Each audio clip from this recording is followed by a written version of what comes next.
Hello guys welcome back to my channel. म तपाईहरुको लागि फेरि लिएर आइसकेको छु पास्ट क्वेशन डिस्कसन सिरिज, जसमा आज हामी बीपीकेएसएस मा सोधिएको क्वेशन्सहरु डिस्कस गर्छौं बोटनी सेक्सनको। So let's start the video.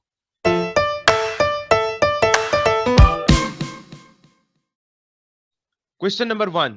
Question number 1 मा भनेको छ vitamin B12 is obtained from. So vitamin B12 केबाट obtained भएको हुन्छ भनेर सोध्यो भने it is mainly obtained from animals. So यो animals मा मात्र present हुन्छ. It is virtually absent in case of the plants. So plants मा यो के हुन्छ absent हुन्छ. अनि त्यही भएर जो vegetarian हुन्छन् strictly vegetarian हुन्छ. So त्यो vegetarian हरु चाहिँ तिनीहरुमा mainly vitamin B12 को deficiency देखिन्छ। ठीक छ, तिनीहरुमा मेनली भिटामिन B12 को डेफिसिएन्सी देखिन्छ। अर्को सोध्छ भिटामिन B12 भनेपछि it is a complex organometallic compound, जसमा कुन मेटल प्रेजेन्ट छ कोबाल्ट मेटल प्रेजेन्ट छ। कुन मेटल कोबाल्ट मेटल प्रेजेन्ट छ। र भिटामिन B12 चाहिँ हाम्रो इन्टेस्टाइनमा कसरी एब्जर्ब हुन्छ भनेपछि यसको लागि एउटा स्पेशल पोइन्ट हुन्छ। यसमा हुन्छ इन्ट्रिन्जिक फ्याक्टर। त्यो इन्ट्रिन्जिक फ्याक्टर कसले सेक्रेट गर्छ स्टोमकमा पेराइटल सेल्सले सेक्रेट गर्छ त्यो इन्ट्रिन्जिक फ्याक्टर। अनि त्यो इन्ट्रिन्जिक फ्याक्टर सेक्रेट गरिसकेपछि भिटामिन B12 ले के गर्छ त्यसलाई इलियममा गएर भिटामिन B12 लाई बाँध्छ, यसको वरिपरि इन्ट्रिन्जिक फ्याक्टर बनाउँछ र त्यो चाहिँ के जान्छ इलियममा गएर एब्जर्ब हुने काम गर्छ। So this is very important. So vitamin B12 केबाट निस्क्यो भन्दाखेरि गोट लिभर ओइल र रेड मिटबाट। बाँकी सब के छ प्लान्ट्स छ। यहाँ फिशेस दिएको भए पनि यहाँ ओट्स अप्सन दिएको छ, सो प्लान्ट्स भइहाल्यो। सो यसको बेस्ट एन्सर के हुन्छ भन्दाखेरि goat liver oil and red मिटबाट अब्टेन गर्न सकिन्छ। नेक्स्ट क्वेशनमा जाउँ। Zinc is necessary for. So जिंकले के प्रोड्युस गर्न हेल्प गर्छ यो हामी हेरिहालौं, त्यस पछाडि यो त सकिहाल्छौं। Zinc is mainly necessary for the production of auxin secrete गर्न हेल्प गर्छ, इन्सुलिन सेक्रेट गर्न हेल्प गर्छ र कार्बोनिक एनहाइड्राइड सेक्रेट गर्न हेल्प गर्छ।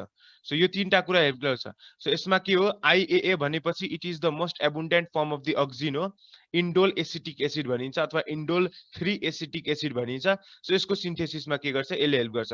त्यसै गरेर अक्सिनको कुरा गर्दाखेरि के हो अक्सिन के हो भन्दाखेरि इट इज अ माइटोजेन्स है। माइटोजेन भनेपछि जसले चाहिँ के गर्छ सेल ग्रोथ अथवा सेल डिभिजनलाई इनिसिएसन गर्छ अथवा प्रोमोसन गर्छ। ठीक छ। अनि अक्सिनको कुरा गर्दाखेरि अक्सिनमा के हुन्छ भन्दाखेरि there is the polar transport. कस्तो खालको polar transport there is the बेसिडियो ट्रान्सपोर्ट अथवा बेसिपेटल ट्रान्सपोर्ट। बेसिपेटल ट्रान्सपोर्ट भनेपछि टपदेखि बटमसम्म जाने ट्रान्सपोर्टलाई के भनिन्छ बेसिडियो ट्रान्सपोर्ट हुन्छ। तर यदि त्यसमै सिन्थेटिक अक्सिन छ सिन्थेटिक अक्सिन छ भने त्यस्तो खालको अक्सिनमा पोलार ट्रान्सपोर्ट देखिदैन। इन्सुलिनको पनि कुरा गरौँ जस्तो यदि सिन्थेटिक इन्सुलिनको कुरा गर्दाखेरि त्यसको नाम के हो ह्युमुलिन हो। It is also called as human insulin. Yes it is humulin. ठीक छ, यो सिम्पल कुरा भयो। नेक्स्ट क्वेशनमा जाउँ। माइक्रोराइजिया सोज सिम्बायोटिक एसोसिएसन यो प्रिभियसको क्वाडमा पनि मैले भनिसकेको छु। त्यो भिडियो हेर्नु भएको छैन भने आई भन्ने बटनमा क्लिक गरेर त्यो भिडियो हेर्नु होला पहिला। सो माइक्रोराइजियाको यो फेरि भनिदिइहाल्छु। माइक्रोराइजिया भनेपछि के हुन्छ it is the symbiotic association between the fungi and the roots of the higher plants with the simple value. यसमा दुईवटा फर्म हुन्छ, एउटा हुन्छ इक्टोमाइक्रोराइजिया, अर्को हुन्छ इन्डोमाइक्रोराइजिया। इक्टोमाइक्रोराइजिया भनेपछि जसले चाहिँ रुटको माथिपट्टि मात्र आउटर सेलमा it does not penetrates the cell है। रुट सेललाई पेनिट्रेट गर्दैन, यसले रुटको आउटर वालमा मात्र के गर्छ एउटा लेयर बनाएर बसेको हुन्छ अथवा सीथ बनाएर बसेको हुन्छ। So this are called as the ectomycorrhiza condition. अर्को चाहिँ इन्डोमाइक्रोराइजिया। इन्डोमाइक्रोराइजिया भनेपछि कस्तो खालको कन्डिसन हो यदि माइक्रोराइजियलको जुन हाइफी हुन्छ त्यो चाहिँ रुट सेल्स भित्र जान्छ र रुट सेल्सको इपिडर्मिससम्म पनि जान्छ र कर्टिकुलर सेल्ससम्म पनि जान्छ। अब हेर्ने यदि माइक्रोराइजिया कर्टिकुलर सेल्समा गएर त्यहाँ के को फर्मेसन गरिदिन्छ एउटा राउन्ड एपारेटस लाइक स्ट्रक्चर अथवा राउन्डेड स्ट्रक्चरहरू बनाउँछ, त्यसलाई हामी भन्छौँ के भेसिकल्स। र त्यहाँ तल गएर यसले अर्को के को पनि फर्मेसन गरिदिन्छ, त्यहाँ तल गएर यसले फर्मेसन गरिदिन्छ ट्री लाइक एपेरेन्स। सो त्यहाँ ट्री लाइक एउटा नेटवर्क फर्मेसन गरिदिन्छ, त्यसलाई हामी के भन्छौँ भन्दाखेरि एम्बुस्कल्स। के भन्छौँ arbuscules. So it is mycorrhiza is also called as vesicular arbuscular mycorrhiza. Vesicular arbuscular mycorrhiza. So it is also called as VAM. ठीक छ। सो नेक्स्ट क्वेशनमा जाउँ। Penicillium discovery is due to the phenomenon of penicillium कसरी discover भएको थियो सबसे पहिला त किन भन्दाखेरि यसले के देखायो आफ्नो फाइदाको लागि अर्को प्लान्टलाई मार्यो भनेपछि वान गेट बेनिफिटेड, अर्कोलाई के गर्छ भन्दाखेरि यसले इनहिबिट गरिदिन्छ। सो त्यस्तो खालकोलाई भनिन्छ बायोलोजिकल एन्टागोनिजम, भनेपछि दुश्मनी। आफ्नो फाइदाको लागि अर्कोलाई के गर्ने, मार्दिने। So this is biological antagonism. पेनिसोलियमलाई के पनि भनिन्छ, it is called as wonder drug. It is also called as wonder drug. यो पनि सोध्छ, penicillium is called as the wonder drug of 20th century. So 20th century को wonders drug भनेर सोध्यो भने इट इज द पेनिसिलियम। अर्को penicillium भनेपछि it is के, यो के को लागि युज हुन्छ, एन्टिबायोटिक को लागि युज हुन्छ। र जति पनि मोडिफाइड एन्टिबायोटिक्सहरु हुन्छ त्यसको लागि कुन टेक्नोलोजी युज गरिन्छ, that is the use of recombinant DNA technology use गरिन्छ। यो भयो। नेक्स्ट क्वेशनमा जाउँ। Scutellum is the covering of. So एकदम सिम्पल क्वेशन भयो हैन। यसको लागि हामीलाई सीडको स्ट्रक्चर याद हुनुपर्छ। स्कुटेलम भनेपछि चाहिँ मोनोकट सीडमा प्रेजेन्ट भएको एउटा सीथ प्रेजेन्ट हुन्छ है। यो सीथ हुन्छ अथवा सील्ड फर्म गरेको हुन्छ वरिपरि केसको कटिलेडनको, केको कटिलेडनको। र यो स्कुटेलम केमा मेनली पाइन्छ, मोनोकट्समा पाइन्छ। केमा पाइन्छ, मोनोकट्समा पाइन्छ। त्यसै गरेर अर्को याद राख्नुपर्छ हामीलाई टाइजेलम। टाइजेलम भनेको के हो, सो टाइजेलम भनेपछि जुन इम्ब्रोयोको मेन एक्सिस हुन्छ डाइकटिलेडन्समा, सो यो दुईटा भयो। सो त्यसको मेन एक्सिस के भयो, यो भयो मेन एक्सिस। सो यो मेन एक्सिसलाई के भनिन्छ, टाइजेलम भनिन्छ। TIGELLUM टाइजेलम भनिन्छ। र तिमीलाई अर्को पनि सोध्न सक्छ, इम्ब्रोयोमा leaves of embryo, leaves of embryo, इम्ब्रोयोको पात भनेर कसलाई चिनिन्छ, cotyledons is called as the leaves of embryo. ठीक छ। त्यस पछाडि अब छ हाम्रो के छ, डाइकट्समा के छ भन्दाखेरि त्यहाँ के छ, there is the presence of the cotyledons है। कटिलेडन्स के छ, साइज इक्वल हुनुपर्छ। यदि साइज इक्वल छैन भने त्यो केमा पाइन्छ, dicots with unequal cotyledons, that is Trapa. That is what, Trapa. ठीक छ। अनि यदि अर्को छ डाइकटिलेडन्समा के छ, दुईवटा कटिलेडन्स छ। यस्तो खालको डाइकटिलेडन्स हुन्छ जसमा चाहिँ के छ, कुनै पनि कटिलेडन नै प्रेजेन्ट छैन, there is absence of cotyledon. त्यसको एक्जाम्पल हुन्छ कस्कुटा एन्ड मोनोट्रापा, मोनोट्रोपा। कस्कुटा CUSCUTA अनि मोनोट्रापा MONOTRAPA, मोनोट्रापा। ठीक छ। अनि त्यस पछाडि मोनोट्रोपा, सरी मोनोट्रोपा अनि ट्रापा भनेपछि चाहिँ जसमा कटिलेडनको साइज सेम छैन। सो यसको एन्सर के हुन्छ भन्दाखेरि it is the seal like covering of the cotyledon mainly found in case of monocots. Next question, DNA shows hyperchromicity. Okay, hyperchromicity भनेको यस्तो खालको कन्डिसन हो जब डीएनए को डुप्लेक्स फर्म डिनेचुरेट भएर अथवा त्यसमा के हुन्छ, डिनेचुरेसन फेनोमेनन हुन्छ। त्यसको कारणले गर्दा जुन डबल हेलिकल स्ट्रक्चर छ त्यो चेन्ज हुन्छ सिंगल हेलिकल स्ट्रक्चरमा अथवा सिंगल स्ट्यान्डर्ड फर्ममा। अनि त्यसको कारणले गर्दा के हुन्छ, यसमा जुन एब्जर्बिङ क्यापेसिटी अथवा अप्टिकल डेन्सिटी के हुन्छ, इन्क्रिज हुन्छ। जसको कारणले गर्दा यसको एब्जर्बिङ क्यापेसिटी पनि के हुन्छ, इन्क्रिज हुन्छ। ठीक छ। सो यसको म्याक्सिमम एब्जर्बिङ क्यापेसिटी कति हुन्छ भन्दाखेरि 260 नानोमिटर हुन्छ। सो हाइपरक्रोमिसिटी बुझ्यो भनेपछि जब डिनेचुरेसन हुन्छ, डबल हेलिकल स्ट्रक्चर डीएनए मा प्रेजेन्ट छ। डीएनए कस्तो छ, डबल हेलिकल स्ट्रक्चर छ। जब यसलाई हिट गर्छौं, हिट गरेपछि यसमा डिनेचुरेसन हुन्छ र त्यो टुक्रेर के हुन्छ, सिंगल स्ट्यान्डर्ड फर्ममा चेन्ज हुन्छ। त्यसको कारणले गर्दा यो जुन डीएनए स्ट्रान्ड आयो त्यसको एब्जर्बेन्स पावर इन्क्रिज हुन्छ अथवा अप्टिकल डेन्सिटी इन्क्रिज हुन्छ हैन। त्यसको कारणले गर्दा जुन यो ग्राफ छ त्यो के भयो, इन्क्रिज भयो। एब्जर्बिङ पावर के भयो, यो इन्क्रिज भयो। सो यो ग्राफले के शो गरिरहेछ, एब्जर्बिङ पावर इन्क्रिज भएको कुरा शो गरिरहेछ है। सो त्यो इन्क्रिज भएको कारणलाई भनिन्छ अथवा त्यो फेनोमेनालाई भनिन्छ हाइपरक्रोमिसिटी। त्यसै गरेर यदि के हुन्थ्यो, यदि एब्जर्बिङ पावर डिक्रिज हुन्थ्यो भने ठ्याक्कै त्यसलाई भनिन्थ्यो हाइपोक्रोमिसिटी। सो यो केले शो गर्छ, किन भन्दाखेरि देयर इज डिनेचुरेसन र denaturation occurs when there is heating. So यो क्वेशन भयो।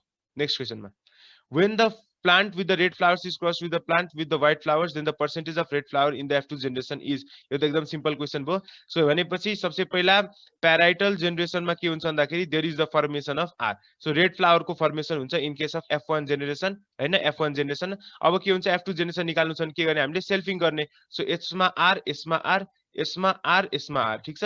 सो अब के गर्ने, यो दुईटाको क्रस गर्दिने, सेल्फ फर्टिलाइजेसन गर्दिने अथवा सेल्फिङ गर्दिने। सो यो गर्दा के हुन्छ, यहाँ हुन्छ आर को फर्मेसन, यहाँ हुन्छ आर स्मल आर को फर्मेसन, यहाँ हुन्छ आर स्मल आर को फर्मेसन, यहाँ हुन्छ स्मल आर को फर्मेसन।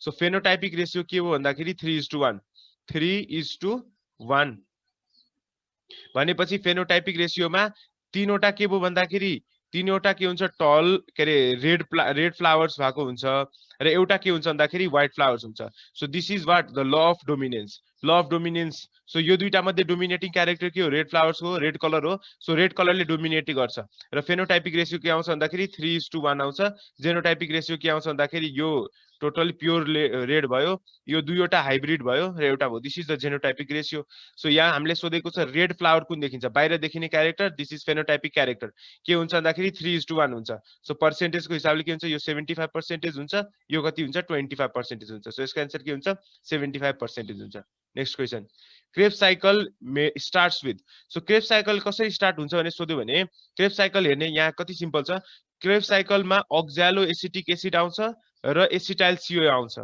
है एसिटाइल CO चाहिँ पाइरुबिक एसिडको एनहाइड्रेस फर्मेसनबाट हुन्छ है त्यहाँबाट एसिटाइल CO रिलिज हुन्छ र यहाँ अक्जालिक एसिड आउँछ त्यहाँबाट के हुन्छ भन्दाखेरि citric acid cycle also called as the Krebs cycle के हुन्छ स्टार्ट हुन्छ अब हामीले यसको के सोध्न सक्छ भन्दाखेरि यो कता अकर हुन्छ भने सोध्यो भने it occurs in the matrix of माइटोकन्ड्रियामा अकर हुन्छ र यसको प्रोडक्टहरु याद राख्ने सो यसले के रिलिज गर्छ सो यदि एउटा साइकल यो के हुन्छ भन्दाखेरि क्रेब साइकल टोटलमा 2 साइकल कम्प्लिट गर्छ तर यदि एउटा साइकलको कुरा गर्दाखेरि यसले कतिवटा NADP रिलिज गर्छ एउटा साइकलमा 3 वटा NADH2 सिक्रेट गर्छ हैन 3 वटा एउटा फर्ममा एउटा ATP निकाल्छ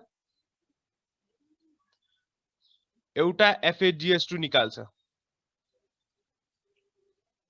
र दुईवटा कार्बन डाइअक्साइड निकाल्छ एउटा साइकलमा ठीक छ सो दुईवटा साइकलमा के गर्छ 6 वटा NADPH2 निकाल्छ दुईवटा ATP निकाल्छ दुईवटा FADH2 र 4 वटा कार्बन डाइअक्साइड निकाल्छ सो प्रोडक्ट पनि याद राख्न सकिन्छ next question when the atmospheric connection of the carbon dioxide increases up to 300 ppm then what will happen to the plant so yes यो पनि सोध्छ सो प्लान्ट लाई के मतलब रहदैन प्लान्ट चाहिँ के हुन्छ भन्दाखेरि यस्तो कन्डिसनमा न मर्छ मर्दैन यो के हुन्छ भन्दाखेरि झन भिगोरसली ग्रो हुन्छ के हुन्छ थ्राइभ वेल नर्मली थ्राइभ को मिनिङ के भन्दाखेरि भिगोरसली ग्रोथ हुन्छ अनि नर्मल कन्डिसनमा ग्रोथ भइरा हुन्छ किन भन्दाखेरि कार्बन डाइअक्साइड को कन्सन्ट्रेसन इन्क्रिज भए पनि इनलाई के मतलब रहदैन प्लान्ट्सलाई ठीक छ सो भनेपछि अब अप्टिमम भनेर चाहिँ याद राख्ने बेस्ट फर्म चाहिँ के हुन्छ सो C3 प्लान्ट्सको लागि कार्बन डाइअक्साइड को कति रेन्ज बेस्ट हुन्छ 25 देखि 100 ppm सम्मलाई यसले बेस्ट मान्छ त्यसैगरी C4 प्लान्ट्सको लागि कुरा गर्दाखेरि के हुन्छ C4 प्लान्ट्सको लागि यसमा हुन्छ 10 देखि 20 ppm कार्बन डाइअक्साइड को कन्सन्ट्रेसन हुनु पर्यो र CAM प्लान्ट्स को लागि के हुन्छ यसको कन्सन्ट्रेसन हुनु पर्यो 0 देखि 10 ppm हुनु पर्यो सो यति याद राख्ने यो optimum condition for the C3 C4 and CAM plants को लागि next question double fertilization is found in case of so double fertilization केमा पाइन्छ भने यो त सिम्पल क्वेशन भयो double fertilization and triple fusion is the best characteristics of angiosperm र यस्तो कुन एन्जियोस्पर्म छ जसले डबल फर्टिलाइजेसन दिदैन भनेपछि @OTP याद राख्ने @OTP यो भनेपछि अर्चिडिएसी यो भनेपछि हाम्रो ट्र्यापिएसी र यो भनेपछि पोडोस्टोमेसी सो यो दुईटा फ्यामिलीले के गर्छ भन्दाखेरि फर्टिलाइजेसन देखाउँदैन डबल फर्टिलाइजेसन देखाउँदैन सो यो यसरी याद राख्नु पर्छ @OTP भनेर याद राख्ने next question colchicine stops the cell division in so colchicine भनेको के हो कोल्चिचिन भनेपछि चाहिँ यो हो यसलाई भनिन्छ माइटोसिस पोइजन माइटोटिक पोइजन भनेर भनिन्छ सो माइटोटिक पोइजन भनेको यस्तो खालको कम्पाउन्डहरु हो जसले के गर्छ जसले सेल डिभिजनलाई के गर्छ इनहिबिट गर्छ अथवा सेल डिभिजनलाई के गर्छ इनहिबिट गर्छ सो माइटोटिक पोइजनको एक्जाम्पलहरु के हुन्छ भन्दाखेरि एउटा भयो कोल्चिचिन हैन जसले के को इनहिबिसन गर्छ it inhibits the spindle formation in case of metaphase स्टेजमा जुन स्पाइन्डल फर्मेसन हुन्छ त्यसलाई स्टप गर्छ कसले कोल्चिचिनले अर्को माइटोटिक पोइजन भनेर सोध्यो भने यसमा हुन्छ अर्को एजाइड्स एन्ड साइनाइड्सले के गर्छ भन्दाखेरि प्रोफेजमा सेल डिभिजन स्टप गर्छ सो माइटोटिक त्यसलाई के भनिन्छ these are called as mitotic poison त्यसै अर्को हुन्छ माइटोजेन्स भनेपछि जसले प्रोमोट गर्छ जस्तै cytokinin auxin gibberellin steroids temperature यिनीहरु चाहिँ कुरा भयो है सो माइटोटिक पोइजन भनेपछि कोल्चिचिन र एजाइड एन्ड साइनाइड याद राख्ने कोल्चिचिनले it stops the spindle formation in case of metaphase and azides and cyanides it stops in case of the prophase so यसको आन्सर के हुन्छ colchicine stops the cell division in case of metaphase के गर्दो रहेछ stop spindle fibres को formation stop गर्दो रहेछ next क्वेशनमा जाउँ vascular bundles is derive from यसको लागि हामीले थाहा हुनुपर्छ कुन हिस्टोजेन थ्योरी याद हुनुपर्छ हिस्टोजेन थ्योरी कसले दिएको हो हेन्स्टिनले दिएको एच फर हिस्टोजेन एच फर हेन्स्टिन याद राख्न सकिन्छ यसमा तीनवटा लेयर भन्यो एउटा भन्यो डर्मेटोजिन जसले के दियो इपिडर्मल सिस्टम राइज गर्यो अर्को हो पेरिब्रेम जसले के गर्छ भन्दाखेरि कर्टेक्स र इन्डोडर्म्सहरू रिलिज गर्ने काम गर्छ र प्लिरोमले के गर्छ भन्दाखेरि भास्कुलर बन्डल्स रिलिज गर्छ सो यहाँ अप्सनमा प्लिरोम छैन plerome is also called as the procambial stripe भनेर याद राख्ने किन भन्दाखेरि यो के भयो भन्दाखेरि यो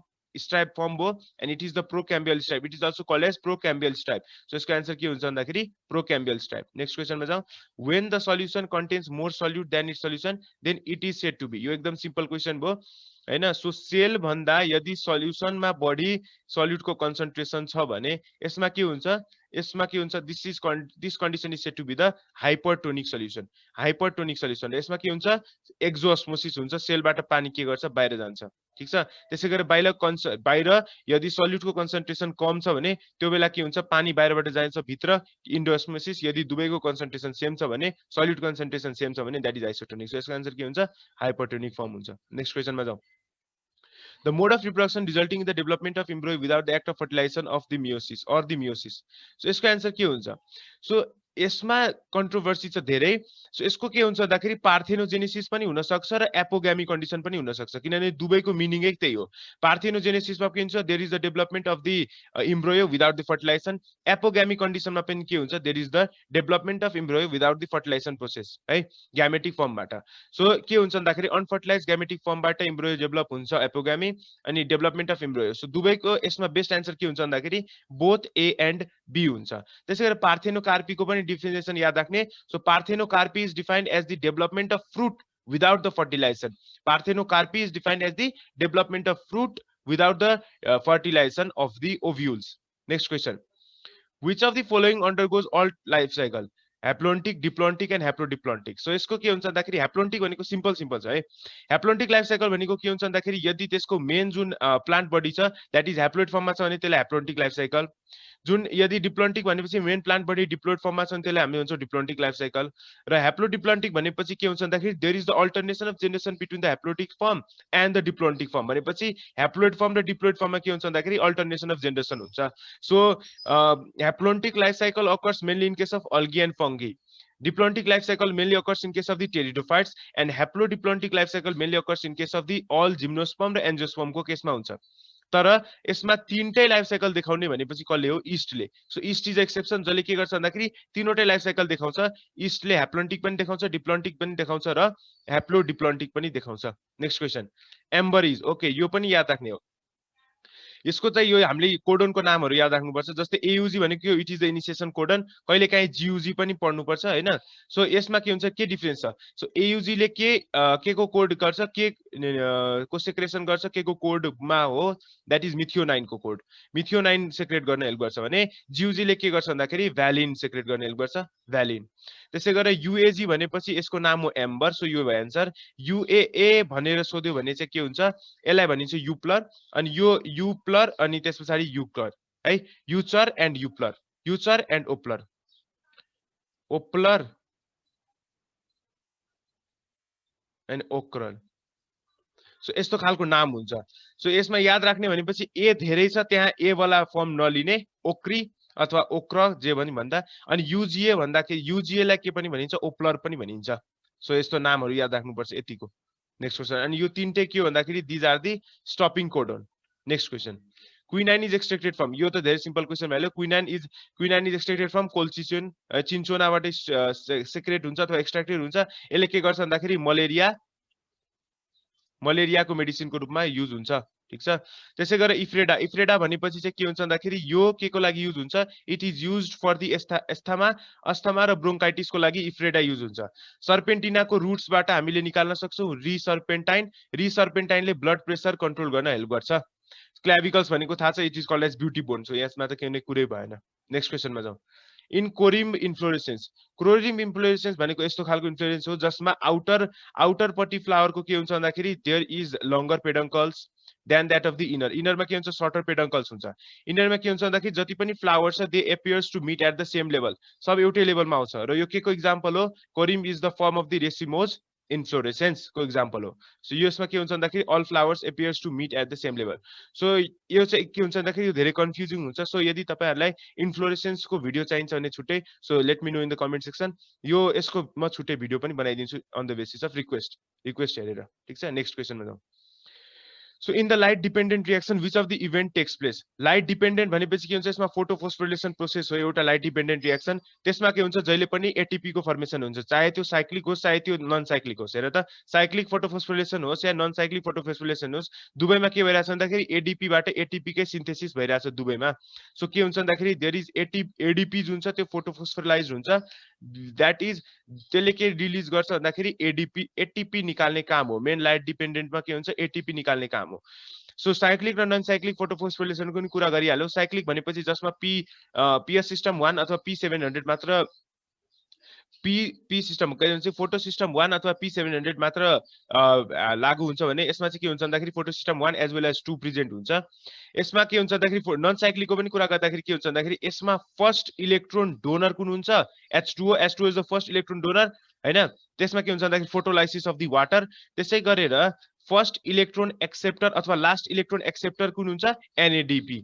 NAD+ चाहिँ के हुन्छ भन्दाखेरि इलेक्ट्रोन एक्सेप्टर भयो। इलेक्ट्रोन रिलिज चाहिँ कसले गर्छ भन्दाखेरि H+ ले गर्छ। नेक्स्ट क्वेशनमा जाउँ। In the succulents, it is the last question. In the succulent, the stomata opens in night and closes by day. Which among the following would be the best hypothesis to explain the mechanism of stomata action only? So हेर यस्तो हुन्छ, सबसे पहिला के हुन्छ भन्दाखेरि succulent प्लान्ट्समा के हुन्छ भन्दाखेरि यो भनेको CAM प्लान्ट्स भयो, CAMP प्लान्ट्स भयो। यिनीहरुमा के हुन्छ भन्दाखेरि there is the production of the malic acid.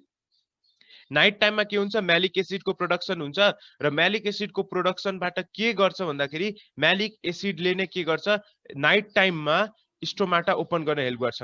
So यसको मैले अर्को साइडमा फिगर दिएको छु। जस्तै यहाँ के भयो भन्दाखेरि सबसे पहिला जुन नाइट टाइममा हेर, नाइट टाइममा के भन्दाखेरि सबसे पहिला जुन हाम्रो छ कार्बोहाइड्रेट अथवा स्टार्च, त्यो स्टार्च जुन छ त्यो कार्बोहाइड्रेटमा के हुन्छ, there is the incomplete oxidation during night time. अनि इनकम्प्लिट अक्सिडेसनबाट के को फर्मेसन हुन्छ, मैलिक एसिड को फर्मेसन हुन्छ। अब यही मैलिक एसिड के हुन्छ भन्दाखेरि जब गार्ड सेल्समा पुग्छ यो डिसोसिएट हुन्छ H+ र मैलेट आयन्समा। यो H+ के हुन्छ भन्दाखेरि अब गार्ड सेल्समा के हुन्छ हेर, अब यो H+ के गर्छ, H+ र K+ आयन्सले के गर्छ, आफ्नो ठाउँ एक्सचेन्ज गर्छ। भनेपछि H+ बाहिर निस्किन्छ र K+ के हुन्छ, भित्र जान्छ। सो K+ भनेपछि पोटासियम आयन भित्र गइसकेपछि के हुन्छ, गार्ड सेलको जुन भित्रको अस्मोटिक प्रेसर छ त्यो इन्क्रिज हुन्छ। अस्मोटिक प्रेसर इन्क्रिज भइसकेपछि यसमा के हुन्छ, इन्डोअस्मोसिस हुन्छ। इन्डोअस्मोसिस कन्डिसन आइसकेपछि के हुन्छ, हेर इन्डोअस्मोसिस वाटर पनि भित्र तान्यो गार्ड सेल्सले। इन्डोअस्मोसिस भएपछि guard cells become turgid. Turgid condition हुने बित्तिकै के हुन्छ, guard cell turgid, then stomata के हुन्छ, ओपन हुन्छ। ड्युरिङ द नाइट टाइम यस्तो खालको कन्डिसन हुन्छ। र अब डे टाइममा जाने बित्तिकै के हुन्छ भन्दाखेरि जुन मैलिक एसिड छ त्यो मैलिक एसिडले के प्रोड्युस गर्छ, कार्बन डाइअक्साइड र pyruvic acid. So this carbon dioxide is now utilized in the Calvin cycle to produce the starch. अनि पाइरुवेटबाट पनि के हुन्छ भन्दाखेरि ट्रायोज फर्म हुँदै स्टार्च हुन्छ and the cycle continues. So यसरी हुन्छ। सो बुझिहाल्यो के हुन्छ भन्दाखेरि CMP प्लान्ट्सको केसमा के हुन्छ, there is the incomplete oxidation of the carbohydrate leading to production of the malic acid. Malic acid चाहिँ जब गार्ड सेल्समा जान्छ त्यो डिसोसिएट हुन्छ H+ र मैलेट आयनमा। H+ आयन चाहिँ के हुन्छ भन्दाखेरि निस्किन्छ र त्यसको साटो पोटासियम आयन भित्र आउँछ, जसको कारणले गर्दा गार्ड सेल्स को अस्मोटिक प्रेसर इन्क्रिज हुन्छ। अस्मोटिक प्रेसर इन्क्रिज भएपछि इन्डोअस्मोसिस हुन्छ गार्ड सेल्समा। इन्डोअस्मोसिस भएपछि गार्ड सेल्स के हुन्छ, टर्जिड हुन्छ। टर्जिड भइसकेपछि के हुन्छ, स्टोमाटल ओपनिङ हुन्छ। सो नाइटमा के भयो, ओपनिङ भयो in case of CAMP plants. अनि डे टाइममा के हुन्छ भन्दाखेरि जुन मैलिक एसिड फर्मेसन भयो त्यो अब डिसोसिएट हुन्छ कार्बन डाइअक्साइड र पाइरुवेटमा। र त्यो पाइरुवेटको फर्मेसन गरिसकेपछि जुन कार्बन डाइअक्साइड छ त्यो क्याल्भियन साइकलबाट गएर स्टार्चको फर्मेसन गर्छ र जुन पाइरुवेट छ त्यो चाहिँ त्यहाँबाट फेरि ट्रायोजको फर्मेसन हुँदै गरेर स्टार्चको फर्मेसन गर्छ। So this is the answer है। सो यसमा जुन एन्सर मिल्छ के हुन्छ, सबसे पहिला कार्बन डाइअक्साइडको के भइरहेछ, कन्सन्ट्रेसन इन्क्रिज भइरहेछ। ठीक छ कि छैन, किन भन्दाखेरि जुन क्याल्भियन साइकलमा गइरहेछ त्यहाँ के हुन्छ, कार्बन डाइअक्साइड कन्सन्ट्रेसन इन्क्रिज भयो। अनि conversion of the organic acid into the starch form, जुन पाइरुविक एसिडको फर्मेसन भयो त्यो अब केमा चेन्ज भइरहेछ, स्टार्चमा। मैलिक एसिड केमा चेन्ज भइरहेछ, स्टार्चमा। So there is the conversion of the organic into the starch, जसको कारणले गर्दा के हुन्छ, there is the increased conversion into the sugars form. अनि त्यसमा के हुन्छ भन्दाखेरि पोटासियम ट्रान्सपोर्ट पनि भइरहेछ मेन रिजन के रहेछ resulting in the potassium transport so यसमा कुन हाइपोथेसिस बेस्ट हुन्छ भने बी अप्सन हुन्छ बाँकी सबमा लो कन्सन्ट्रेसन लो कार्बन डाइअक्साइडको कन्सन्ट्रेसन हुँदै हुँदैन कार्बन डाइअक्साइड युज पनि भइरहेको छैन त्यो के हुन्छ कार्बन साइकलमा हुन्छ जब कार्बन डाइअक्साइड युज हुन्छ त्यसले पीएच इन्क्रिज गर्ने काम होइन पीएच घट्छ त्यसको कारणले गर्दा सो यसको बेस्ट एन्सर के हुन्छ भन्दाखेरि सबसे पहिला कार्बन डाइअक्साइडको कन्सन्ट्रेसन बढ्यो जुन अर्ग्यानिक एसिडहरू थियो त्यो चाहिँ अब केमा चेन्ज भयो स्टार्चमा चेन्ज भयो जसको कारणले गर्दा स्टार्चको प्रोडक्सन इन्क्रिज भयो र त्यसले के गर्यो भन्दाखेरि गार्ड सेलमा पोटासियम आयनको एक्सचेन्ज स्टार्ट गरिदियो त्यो यो के हुन्छ भन्दाखेरि सीएमपी प्लान्टमा हुन्छ अनि सकुलेन्ट प्लान्ट्समा हुन्छ त्यो भनेको एक्जाम्पल अफ सीएमपी प्लान्ट्स हो सो यसमा के हुन्छ stomata opens in night and it opens in day time so due to the this reason so आज हामीले बीपीकेएसएस 2017 मा सोधिएका बोटनीका क्वेशन्सहरू कम्प्लिट गर्यौं आजको लागि यति नै गाइज भिडियो राम्रो लाग्यो भने लाइक गरिदिनुहोस् च्यानलमा नयाँ हुनुहुन्छ भने सब्स्क्राइब गरिदिनुहोस् and I will be seeing guys in the next video तबसम्मको लागि गुड बाई